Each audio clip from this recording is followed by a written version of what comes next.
dia mbola amin'ny fifaliana trano afahan'indrao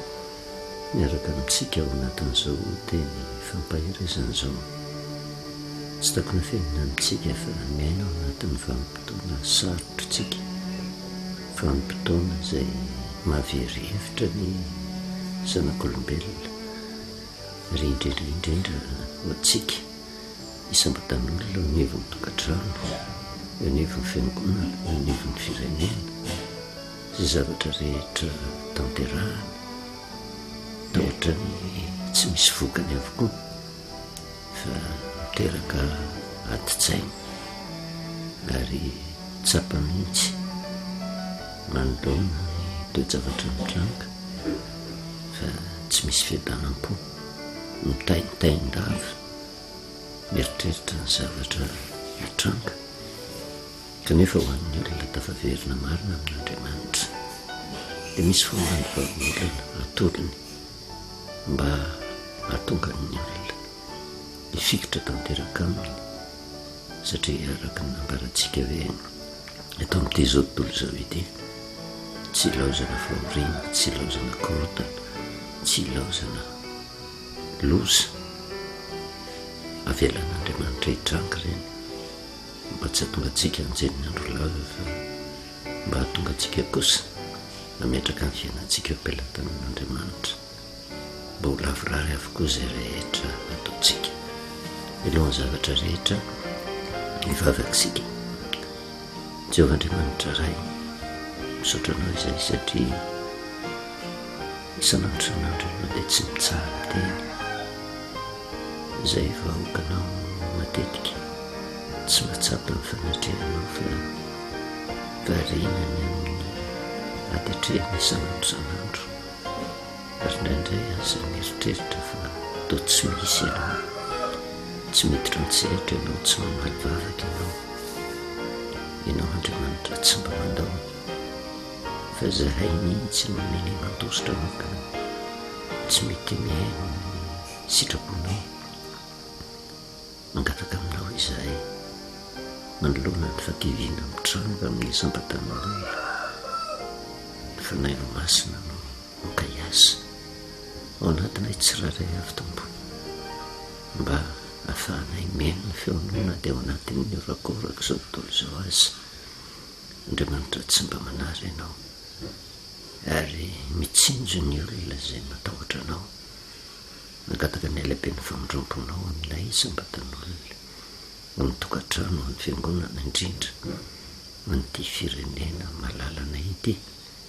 mba hiditra tsehatra ianao, hanavitra ianao, mba hampitsahatra ny korotana maro isan-karazany mitranga mba ahitana ny vahoakanao.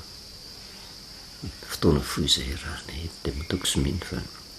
hiditra an-tsehatra indray ianao hitondra zava-boroanay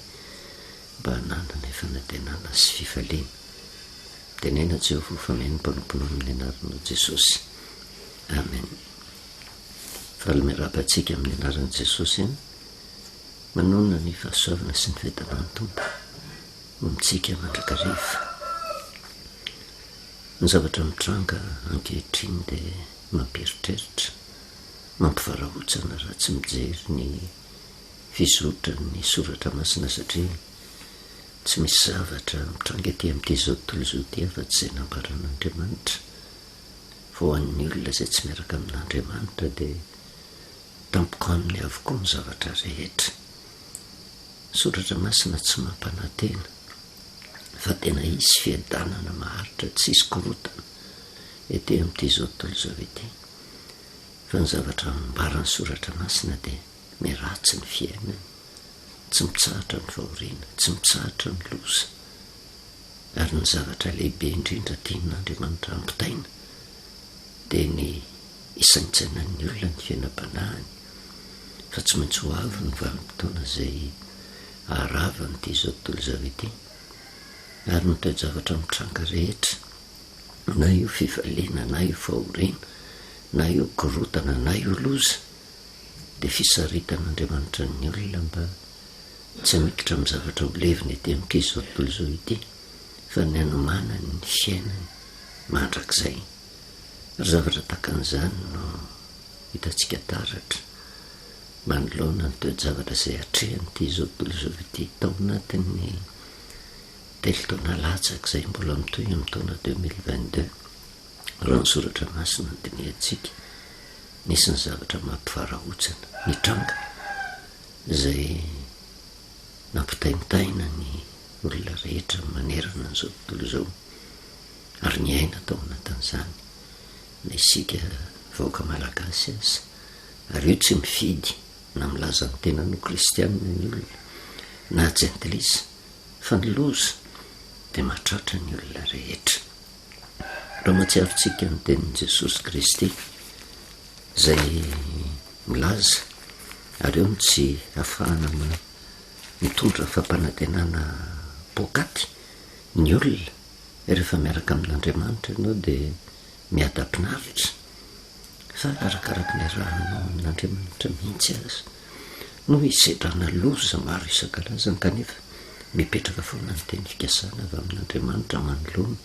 reny rehetrarehetra izany satria samy miaina ety amin'ity zao tontolo izao ety isika. Izay no mahatonga an' Jesosy hiteny hoe Andriamanitra ozy mampiposaka ny masondrany amin'ny tsara sy ny ratsy ary mampilatsaka ny ranonorana amin'ny tsara fanahy sy ny ratsy fanahy. Fahasoavana avy amin'Andriamanitra dia ho an'ny olona rehetra ary migoka amin'izany daholo na minona tsy minona. Tsy vitan'izay fotsiny nefa fa any amin'ny Mateo 7:24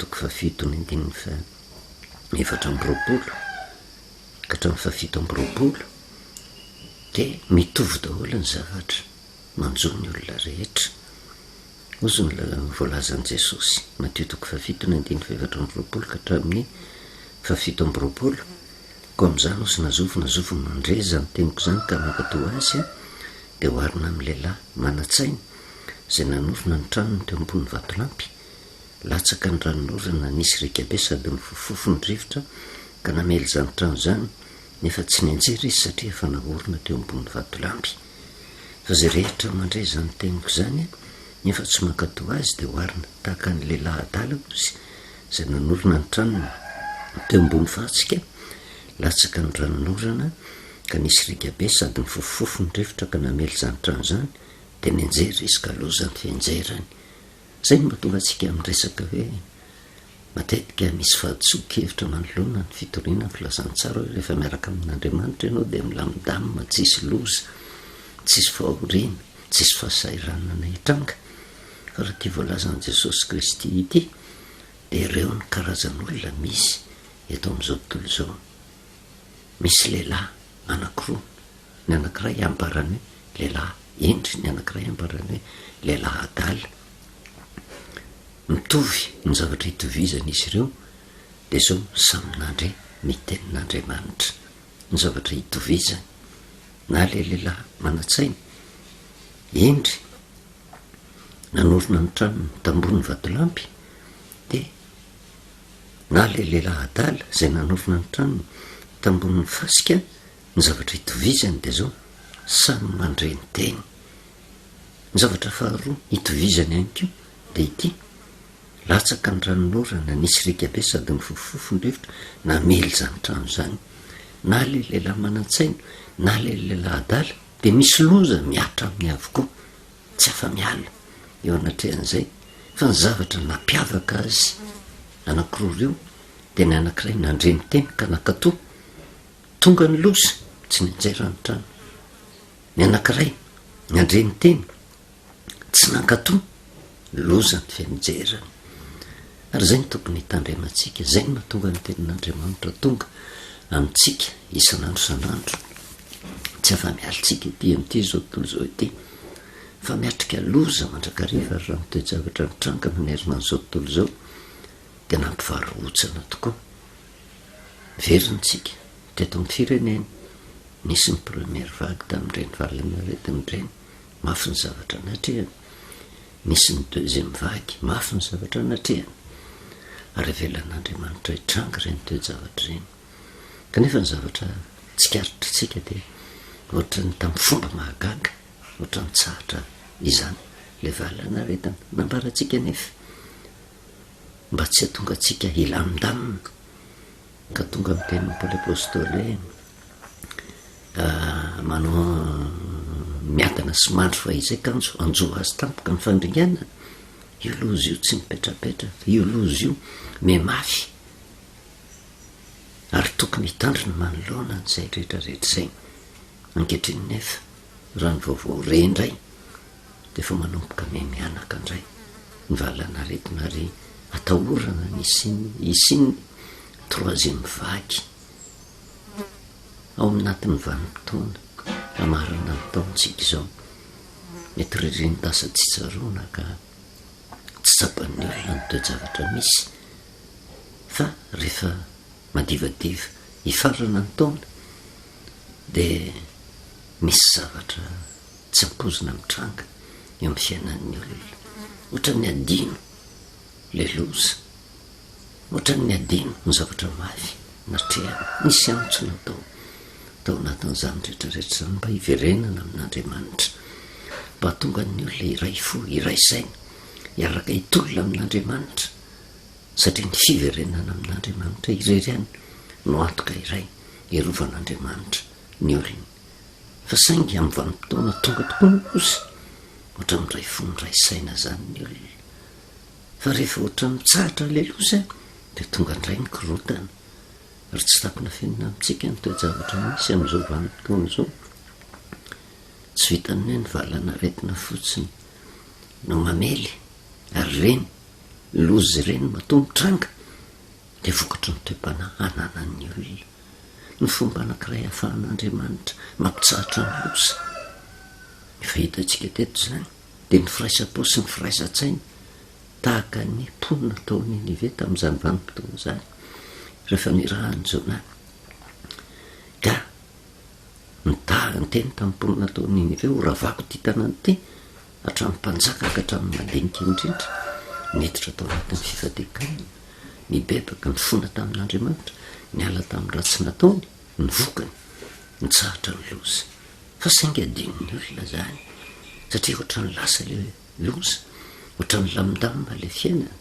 de ny zavatra mitranga ny tsy fankatiavana mitranga ny korotana fikotrehana ady avetsy averoa fambolena korotana avetsy averoa everitsika fo moramora nga ny zavatra hitranga eo anatrehany io ary io tsy misy olona afaka hifena ny zavatra misy eo amin'ny fiarahamonina eo amin'ny firenena anankiray fa misy Andriamanitra zay mijery karakaraka ny toe-panahy ananan'ny olona mihidiran'Andriamanitra tsehatra miray fo miray saina ny olona miverina aminy eo anatrehan'izay de miaro Andriamanitra ary manorotra lalana mba hahitan'ny olona fiadanana fa rehefa manadino ny olona ny zavatra mitranga kosa de zao mananontany io ny loza ary io tsisy afabela fa samy mizaka ny vokany eo avokoa ny ankamaroan'ny olona rehetrarehetra ary mbola atao ihany ny antso fa mananontanyna indray ny loza ary ao anatin'ny famaranana ataona hitantsika tsara mihitsy matetika tsy misy ny fitandremana raha ny toe-javatra nisy tao anatin'ny rotaona saingy ao anatin'izay le fiafarany taona madivadiva hiditra ny taona vaovao zay manomboka mianaka ny loza manomboka tsy mitandrina ny olona kanefa eo ihany ko no hitrangan'ny fikotrehana ady avetsy averoa fambolena korotana kanefa tsisy azo tombony amin'izay fa tombontsoa n'olombitsiny mahatonga an'izay rehetrarehetra zay fa tsy majery raha tonga tokoa angeny loza tsisy afabela eo anatrehan'izay zay nanaovana antso ho an'ny olona mba hitodika amin'Andriamanitra ary tsy tapina fenina raha eo amin'ny firenena zay misy atsika ny ady seza mahamenatra mihitsy samy te hitondra avokoa ary mba hatongavana eo amin'izay toeran'izay de amin'ny alalan'ny fitondrana korotana amin'ny alalan'ny fanasoketana amin'ny alalan'ny tsy fitiavana amin'ny alalan'ny fambolena zavatra manahirana vetsy averoa mba ampiravoravo-tahanana ny olona ahatonga ny olona tsy hiaina ao anatin'ny filaminana zany rehetrarehetra zany ny zavatra mitranga kanefa dia eo anatrehan'izay misy lalana soritan'andriamanitra mandrakariva ary zay no tonga antsika nyresaka eo amin'ny tantara ny soratra masina zay tokony andraisantsika fepetra indrindra ho an'ny mpitarika anizana izy ao anivon'ny tokantrano anivon'ny fiangonana anivon'ny firenena misy toetra takina ho an'ny mpitarika tsy verenantsika lava fa anisan'ny toetra takina amin'ny mpitarika dia le fatahorana an Jehova ary le fanampona ny vahoaka zay hitantsika tamin'ny andron'ny Rehoboam. Toetra takina amin'ny mpitarika dia ny fahaizana misafidy ny mpanolotsaina miaraka aminy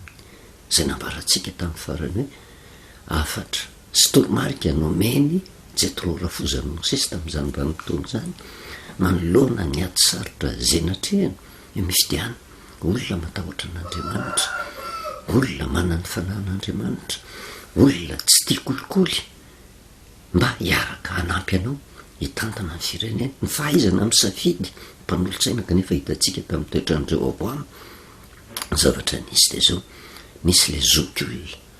zay nananatra ny Rehoboam tamin'izany vanim-potoana zany raha manaiky hanampony vahoaka ianao dia hitoetra mandrakizay ary hanampanao ny vahoaka. Kanefa dia zao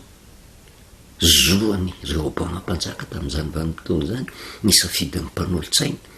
lasa indray izy nanontany ny olona tanora fanahy mitovy aminy ny fanaohatra tamin'le tenin'ny zokiolona ny toromarika zay nomeny dia le toromarika nomeny le tanora mitovy aminy ny raisiny dia natonga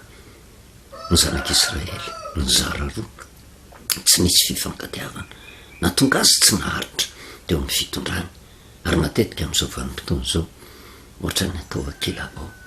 ny toromarika omeny ny zokiolona kanefa ny lalàn'ny soratra masina na iodika avy na iodika vanana hafa ihany ny zokiolona, ny fotsy volo, ny fahendrena nananan'izy ireo mahatsinjo lavitra ary afaka manoro-hevitra mba hiadanana, mba hofitsiam-pitondran-tena, tsy hiadanan'le mpanjaka, tsy hiadanan'le olona fotsiny fa hiadanan'ny firenena iray manontolo. Amin'ity anio ity hijery fepetra anankiray indray tsika satria mampatahotra sy mangofotra ny toe-javatra misy mena ao anatin'ny fahasairana ny olona rehetra treo ny firenena, treo anatin'ny fiangonana. Tsy tanao tsony ange zay lalaka le zavatra tsikarotritsika tsy tapina fiaina eto amin'ny firenena dia io fambolena korotana vetsy averoa io. Ohatra ny misy olona mitsangana te hitarika zany, ohatra ny misy olona mampanantena hoe tena fiadanana kanefa ny fikatsahana an'izay fiadanana izay tsy ao anatin'ny filaminana fa ao anatin'ny fambolena korotana. Ary raha tsy mitandrina ny vahoaka dia ho tafalatsaka ao anatin'ny kiso manoloana izany rehetrarehetra zany, lasa mentehatra miezaka ny tena fa tsy mentehatra akory amin'ilay fitantanan'Andriamanitra. Ary manoloana n'izany rehetrarehetra zany mahatonga antsika mitondra ny teny fampahirezana mba hipaka any ampon'ny tsiraray avy, any ampon'ny mpitarika, any ampon'ny nisambatan'olo iny. Efa zavatra lehibe no nafantarantsika ny mpitarika dia tokony olona matahotra n'Andriamanitra ary tsy mipetraka hotompona fa manompo. Ny mpitarika tsy mahavita tena irery fa mila mpanolotsaina miaraka aminy. Ary ny mpitarika tokony mahay misafidy tsara ny mpanolotsaina miaraka aminy. Mpanolotsaina tokony miaraka amin'ny mpitarika dia mpanolotsaina zokiolona fa tsy mpanolotsaina tanora fanahy. Hitantsika taratra tamin'ny androny Nebokadnezara sy tamin'ny androny Farao nanana mpanolotsaina ange ireo ny olon-kendriny Egypta na ny olon-kendriny Babilôna, mpanandro Piskidy. Fa tamin'izany vanim-potoana zany dia nanany fahaizana fa saingy fahaizana tsy nitondra ny inenina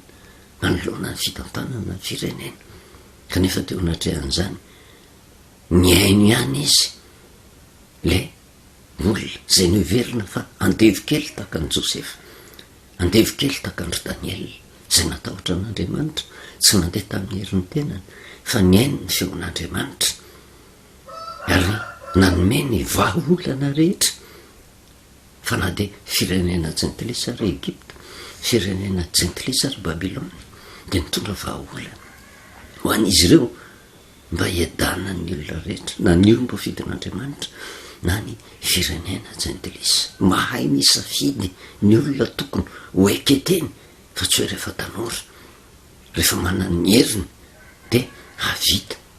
eo amin'ny fitantanana, satria na inona fahaizana everiny olona fa fahendreny ty zao tontolo zao ty diplôma ananany oka tsy ho adino fa Andriamanitra ny tompo marika ny amin'ny toe-javatra mitranga rehetra. Fa rehefa tsy miankina amin'Andriamanitra, tsy miteny eo anatrehan'Andriamanitra ny fahaizana, tsy miteny eo anatrehan'Andriamanitra zay mety ho diplôma, rehefa tsy matahotra an'Andriamanitra de matamoka daholo zany, de tahaka an'ireo olon-kendry ny Babilôna sy olon-kendry ny Egypta ireo. Fa hafa ny olona miaraka amin'Andriamanitra, na de ho everina fa tsy mahay ninina tahaka andro Josefa sy Daniela azy, na de ho everina fa ho andevo tahaka andro Josefa sy Daniela azy ary matetika zay nge ny zavatra misy am'izao vanim-potoana zao hoe fa nasokoetana ny olona io tsy mahay nenenina, io tsy manana diplôma, io tahaka an'izao. Andriamanitra tsy mijery ny diplôma ny olona fa Andriamanitra ny manome fahendrena sy saina ho an'ny olona matahotra azy. Ary zay ny fikirana amin'Andriamanitra mandrakariva eo amin'ny firenena. Fantatritsika ny tantaran'ny Daniela, Andriamanitra mametraka mpanjaka, izy manaisotra mpanjaka afaka mifidy ny olona arak'izay tiany Andriamanitra. Fa androany raitsika de hijery tsy vitany hoe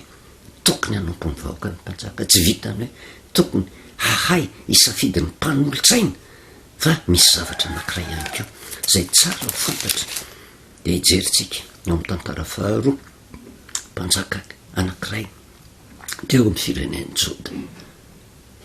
ary nisy ny fifandimbiasam-pahefana tamin'izany vanim-potoana zany. Niodina teo natrehan'ny Andriamanitra, ny nandahan'Andriamanitra, nandeha tamin'ny sitraky ny fony ny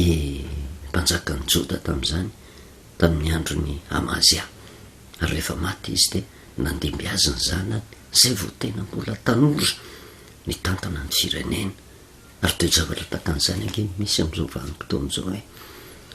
teo aloha teo de ny mpanjaka zay nitantana na ny président na ny olom-botendry hitantana firenena de saika olona matotra, olona zokulona mandrakariva. Fa taty aoriana manerina an'izao tontolo zao de saika ny safidy tanora mandrakariva indray ny firenena rehetra. Ary zany zavatra nisy tao amin'ny tantara ny Baiboly, kanefa mametraka lesona koa ny Baiboly eo anatrehan'izany. Aty amin'ny tantara faharotoko fahenina amby roapolo vaketsika hatramin'ny 15 fa hisotombatsika lesona mba hahafahatsika mijery indray hoe inona koa ny fiapetra takian'Andriamanitra mba hiadana ny firenena sy hampahomby ny andraikitra zay napetraka tamin'ny mpitarika, ka isy fiatraikany eo amin'ny vahoaka, isy fiatraikany eo amin'ny zavatra eritreretina ho tanterahana. Indiny voalohany ary ny vahoaka rehetra ozy tamin'ny Joda naka ny Ozia zay 9 taona ka nampanjaka azy andimby any Amazia ariary. Tena mbola zaza ange zany, zaza, fa na zaza ary tsy miankina amin'ny taona akory ny andraikitra apetrak'Andriamanitra amin'ny olona, fa miankina amin'ny toe-panahy. Fa misy ny olona azo lazaina hoe mety hoe 90 taona, 70 taona, 80 taona, fa ny toe-tsain-jaza, olona tsy matotra, olona tsy azo anakinana ny andraikitra. Fa misy nefa everina ho zaza fa ny toe-tsainy tahaka ny toe-tsain'ny olon-dehibe, manana fahendrena, afaka mandanjalanja, afaka mandinika tsara. Misy ny olona everina hoe tena zany ny diplôma ananany, tena milahadahatra, miraradraratra, fantatry ny olona rehetra, fa ny fiainany tsy misy fahendrena, hadaladala, tsy azo anakinana ny andraikitra, tsy azo enteherana. Fa misy nefa eritreretina hoe ohatrany tsy manana diplôma le olona, ohatrany tsy de nianatra le olona, fa mihoatra lavitra ny olona manana diplôma, ny fahendrena sy ny andraikitra zay apetraka taminy, fa mahatoky am'izay rehetra alehany tahaka andro Josefa, tahaka andro Daniel. eto tsy hoe ny fahakelezany Ozia no jerevantsika fa navelan'Andriamanitra hitranga zany mba hisotomana lesona hoe manahoana le toe-panahy nanana n'ity zazy ity zay nipetraka ho mpanjaka nandimby andrainy tena mbola zazy 12 taona ary nampanjaka azy andimby any Amazia rainy inona ny tao apony ny andininy faharoa izy no nanamboatra ny Elota ka nampody azy ho amin'ny Joda indray rehefa lasa nodimandry any amin'ny razany mpanjaka tamin'ny androny rainy dia nikorosofahana ny fireneny Joda potika tanteraka rava ny fahavalo ny aina tao anatin'ny fampotsampy kanefa rehefa tonga ty mpanjaka zay azo atao hoe zazy ity dia namerina ho amin'ny laoniny ny zavatra rehetra zay ny toe-panahy zay rava tamin'ny nitondrany rainy nanjakan'ny rainy teo amin'ny fireneny Joda toe-po tsara izany tsy mba nitady zay ho azy tsy mba nitady tombontsoa ho an'ny tenany fa nijery kosa zay mba hiadanany fireneny Joda namerina azy ho amin'ny laoniny ary io tsy fahaizany fotsiny efa toe-po nanany ny fahendrena ny toetra tao anatiny vokany sy ny fatahorany an Jehovah tsy hoe olona tsy nahalalin'Andriamanitra izy fireneny Joda zany dia nafantatra mihitsy ny momba an'Andriamanitra zany fireneny Joda zany dia olona matahotra an'Andriamanitra ary na dia mbola zaza ary izy dia fantany fa nisy zavatra rava teo amin'ny firenena mila averina ho amin'ny laoniny 17 sy ny manaraka hatramin'ny 15 taona Ozia ozy fonizy vo nanjaka ary 12 taona no nanjakany tany Jerosalema ary ny anarany reniny dia Jekonia avy any Jerosalema zany hoe naharitra elabe teo amin'ny fitondrana izy mba eritrereto hoe ny tantana ny fireneny Joda nandritra ny 12 taona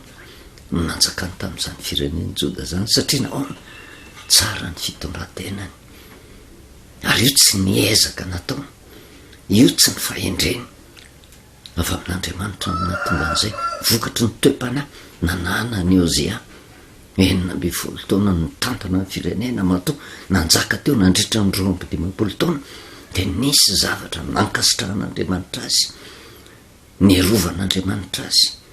ary tsy ny fitsinjovany fotsiny any Ozia fa ny fitiavan'Andriamanitra n'le firenena ray manontolo nanaiky ny toromarika rehetra napetraka ty mpanjaka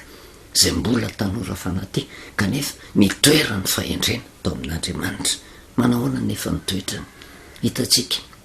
hatramin'izay tena ny toe-panahy takina mipitarika dia fatahorana an Jehovah tsy mipetraka ho tompony fa manompo ny vahoaka dia haritro ny fitondrana izy ho an'ny mpitarika rehetra zany dia zay ny tokony atao toetra takina mipitarika dia fahaizana misafidy ny mpanolotsaina hiaraka aminy fa eto indray mihoatra lavitra noho izay na tonga ny Ozia naharitra teo amin'ny fitondrana 14 nanao zay mahitsy teo mason'ny Jehovah izy taka zay rehetra nataony Amazia rainy ozy nitady an'Andriamanitra izy tamin'ny androny Zakaria zay nafantatra ny fahitana an'Andriamanitra ary tamin'ny andro ny tadiavany an Jehovah ozy nambenin'Andriamanitra izy zany hoe ty Ozia ty na dia nitantana ny firenena azy tsy nisaraka tamin'ny fiarahana tamin'Andriamanitra ary nisy mpaminany niaraka taminy dia Zakaria mpaminany zay nafantatra ny fahitana an'Andriamanitra dia jerefo tsara ny zavatra hitatsika naka tolotsaina tamin'ny Josefa Farao naka tolotsaina tamin'ny Daniel Nebokadnezara akoatra n'ireo mpanolotsaina miaraka aminy zany dia misy mpanompon'Andriamanitra ihany koa zay safidiny ny mpitarika mba hitondra vahaolana mba hanankinany ny fiainan'iray manontolo fa matetika nefa ny toe-javatra mitrangake manerina n'ity zao tontolo zao ity za tena taitra mihitsy nahita vaovao hoe any ivelany any nandray fanapahan-kevitra hoe akatona daholo ny fiangonana sekta rehetrarehetra fa tokony olona manana diploma ny tantana ny fiangonana indraindray le mpitarika mpitondra firenena dia mieritreritra fahaindolo ny zavatra rehetra ainiko hatramin'ny sehatra ra-panahy fa tsokevitra lehibe ny ao anatrehana zany rehetrarehetra zany ary io ny tena mahatonga fahapotehana eo anevon'ny fitantanana ny firenena tsy hoe rehefa mitendrenao mpanjaka ianao de hainao hatramin'ny toroteny hainao hatramin'io baiboly io hainao hatramin'ny maminany hainao ny zavatra rehetrarehetra fa misy olona nataon'andriamanitra mba hiara iasa fa misy zavatra napetrak'andriamanitra tsy vitany hafa fa vitanao fa misy andraikitra napetrak'andriamanitra ho amin'ny olona anankiray mba hijery ny fitantanana ara-panahy ka mila fiaraha-miasa ao anatin'ireny de toraka zany Ozia tsy mametraka ny tenany izy hoe mpanjaka izy de hainy daholo ny zavatra rehetra fa mila fiaraha-miasa tamin'ny mpaminany zay tena mahafantatra amin'andriamanitra nafantatra ny amin'ny fahitana an'andriamanitra ozy ary tamin'ny andro ny tediavana any Jehova de nambinina izy zay ny antoko ny fahombiazana teo amin'ny Ozia mpanjaka na de mbola tanora ary izy marina fa azo lazaina anisika ny mpamolotsaina miaraka mandrakariva amin'ny mpanjaka fa teto de nisy n'ity mpaminany ty zay ny ara-ny asa taminy satria ilaina no mamantatra inona indray ny zavatra hitranga inona ny zavatra ho avy manahoana ny sitrapon'andriamanitra tsy misy mihitsy mpanjaka manana mahafantatra ny toe-javatra mitranga ary na inona ezaka ataony na fanomezam-pahasoavana ananany na hery ananany hoe afaka hitondra vahaolana manoloana ny olana raha tsy eo Andriamanitra tsy afa manoatra manoloana n'izay zavatra zay tsapany Ozia mpanjaka zany kanefa ny toe-javatra misy zavatra iainantsika eo nge aranofy de tandindo ny zavatra mitranga ihany ko eo amin'ny sehatra ara-panahy eo amin'ny vanim-potoana anangana ny efa rava taka ny Ozia nanangana ozy nanamboatra ny elota nampody azy ho amin'ny jody indray tsy zaka ny fahavalo eo le famerenana ho amin'ny laoniny ny sendriana-pirenena tsy zaka ny fahavalo io fa tsy maintsy misy foana tetika fikomena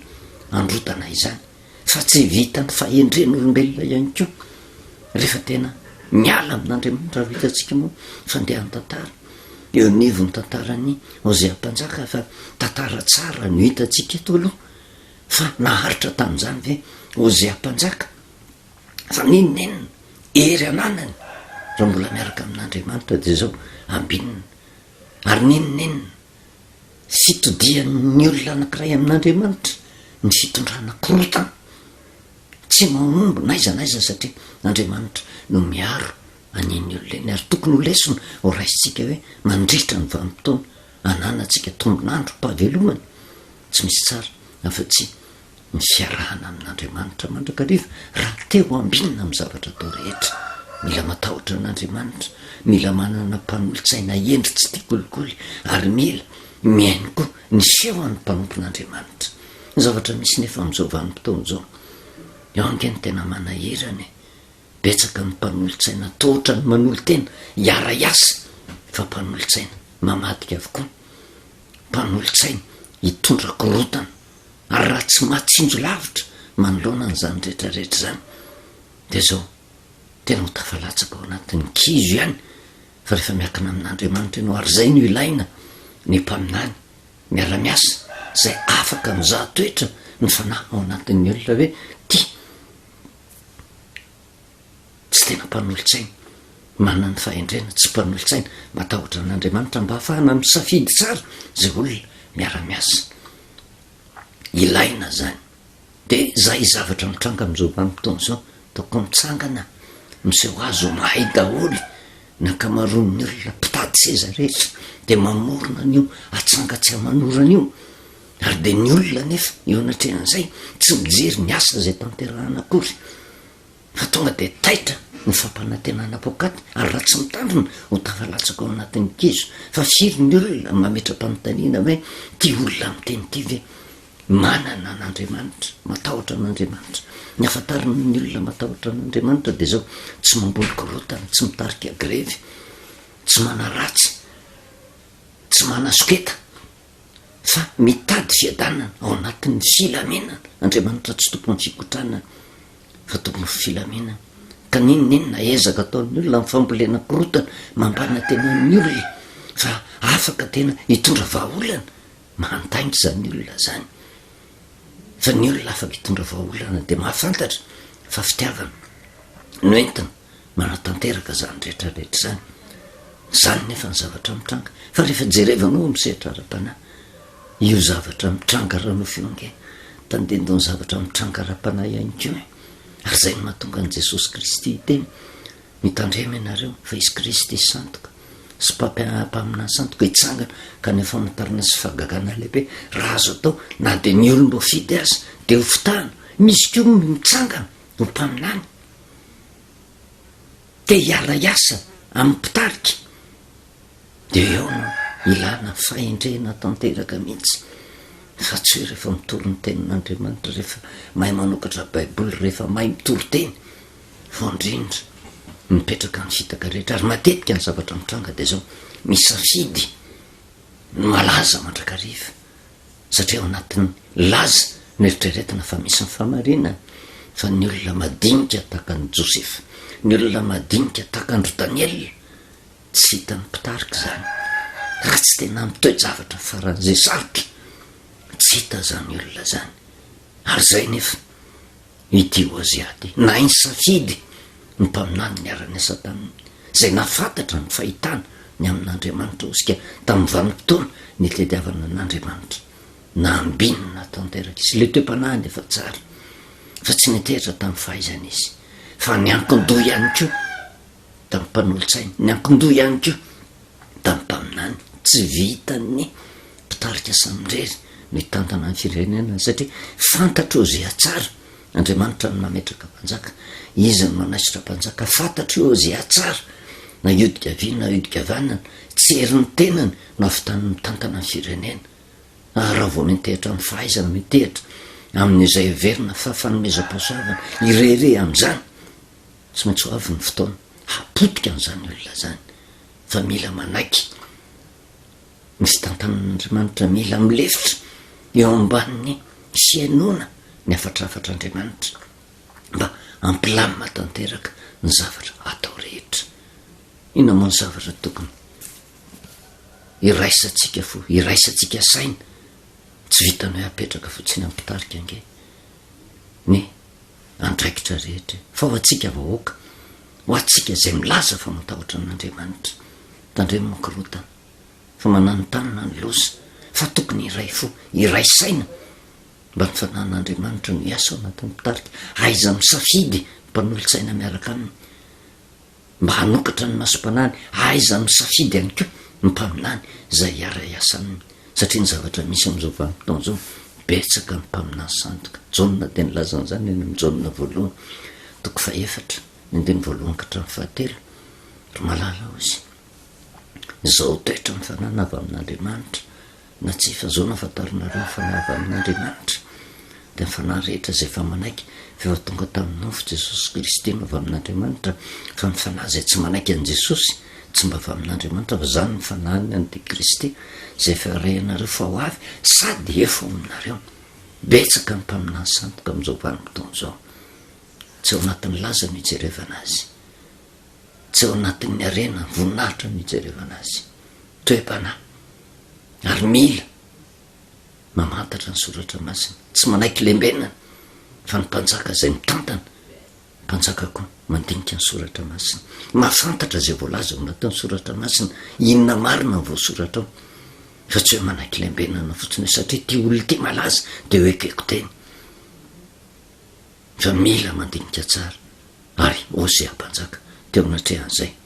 de niaraka tamin'ny Zakaria zay nafantatra ny fahitana an'Andriamanitra olona mifanerasera tamin'Andriamanitra ary rehefa miaraka amin'Andriamanitra zao nge ny voalazan'i Jesosy manana ny fanan'Andriamanitra zany tena ilaina zany ao amin'ny Jaona toko fa 9 Jaona toko fa 9 de zao ny voasoratra 12 ka hatramin'ny 15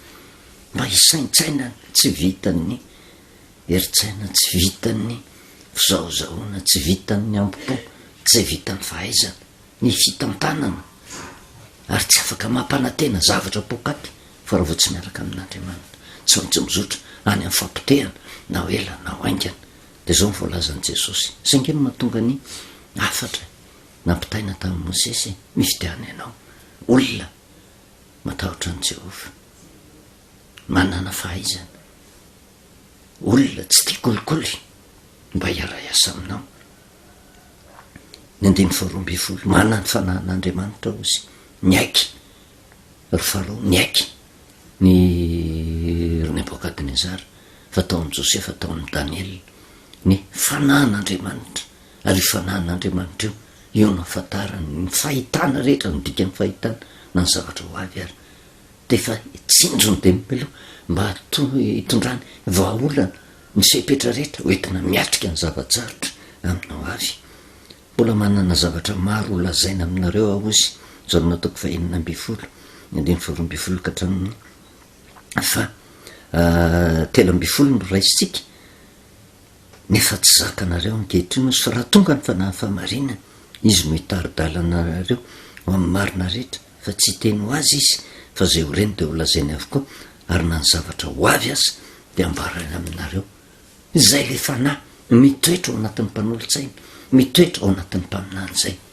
mila mahay mizahatoetra za an'izany avy amin'andriamanitra ve no hitenena an'le olona ka raha tsy mpanjaka matahotra an'andriamanitra raha tsy mpanaka manokatra baiboly tsy afantatra an'izany rehetrarehetra zany ary zany miantoka ny fanambinana eo amin'ny asa rehetra zay tanterahany taka ny oziam-panjaka betsaka mpaminany ange tamin'izany vanotony zany efa nisy ny mpaminany sandrika fa nahafantatra an' Jehova izy nafahany misy safidy tanteraka hoe andeha Zakaria mba henoko teny satria mahafantatra ny amin'ny fahitana amin'andriamanitra fanan'andriamanitra mitoetra ao anatiny mahafantatra nandeha ny zavatra ho avy azy ilaina eo amin'ny fitantanana ny firenena zany rehetrarehetra zany mba ahafahana manome ny fepetra rehetra io manany vahoaka hiatrika ny zavatsarotra zay mety ho avy de miray fo miray saina manao antso amin'ny olona rehetra tsaro rereo olona mikorotany nenenina teo zavatra mitranga fa na hodika vitsika na hodika gavanana ny loza tsy maintsy misy ny korotana tsy maintsy misy fa mbola hafa ny olona miaraka amin'andriamanitra manoloana zany rehetrarehetra zany